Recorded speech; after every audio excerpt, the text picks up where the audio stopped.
This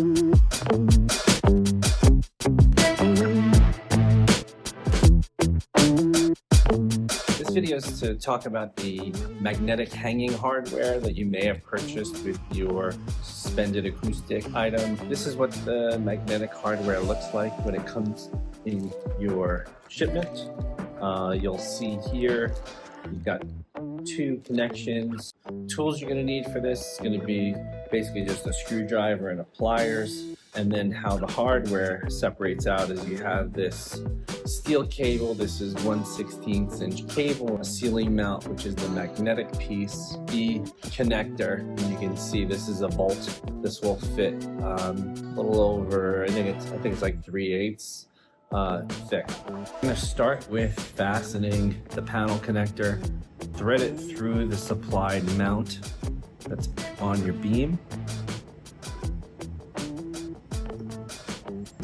I like to use the screwdriver and my finger just to get it started, and then grab the pliers once you have it threaded.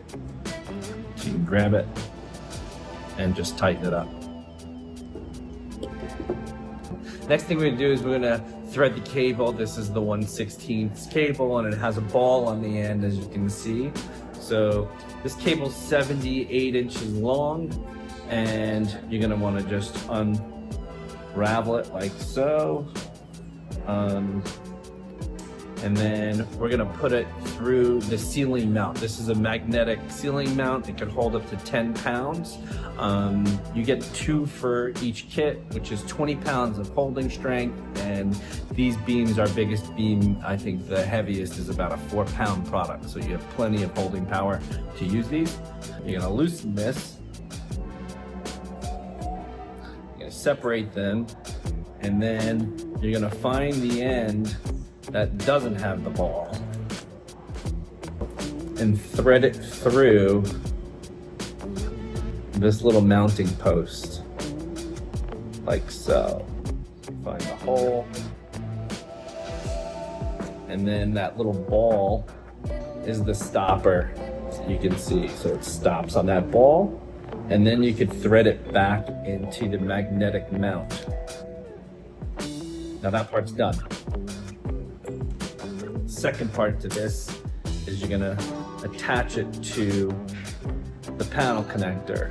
So there's a little hole at the top here. You're gonna just thread this through, and you'll notice the wire cable will just peek out the bottom.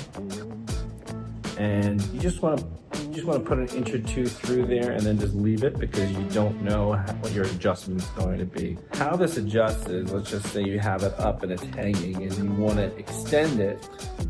You're going to push back on this little lever on the top here, and that will release the cable to open it. So when you want to make it shorter, you're going to pull the cable through, and then to make it longer, you push back on this lever and you could release the cable.